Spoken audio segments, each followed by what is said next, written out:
freaking Jensen's talking about it on stage. He's talking about it at earnings calls at this point. He's not keeping this a secret.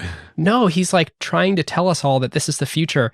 And people are still skeptical. Everyone's not rushing to buy the stock. We're watching this freaking magic happen using their hardware, using their software on top of it. And like, even semiconductor analysts who are like students of listening to Jensen talk and following the space very closely sort of think he sounds like a crazy person when he's up there espousing that the future is neural networks and we're going to go all in and we're not pivoting the business, but from the amount of attention that he's giving in earnings calls to this versus gaming, I mean, everyone's just like, are you off your rocker?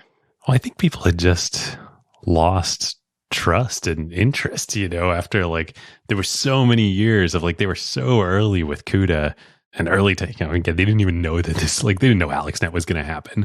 Right. Jensen felt like the GPU platform could enable things that the CPU paradigm could not, and he like had this faith that something would happen, but like he didn't know this was going to happen. And so for years he was just saying that like, we're building it, they will come, And to be more specific, it was that, well, look, the GPU has accelerated the graphics workload. So we've taken the graphics workload off of the CPU.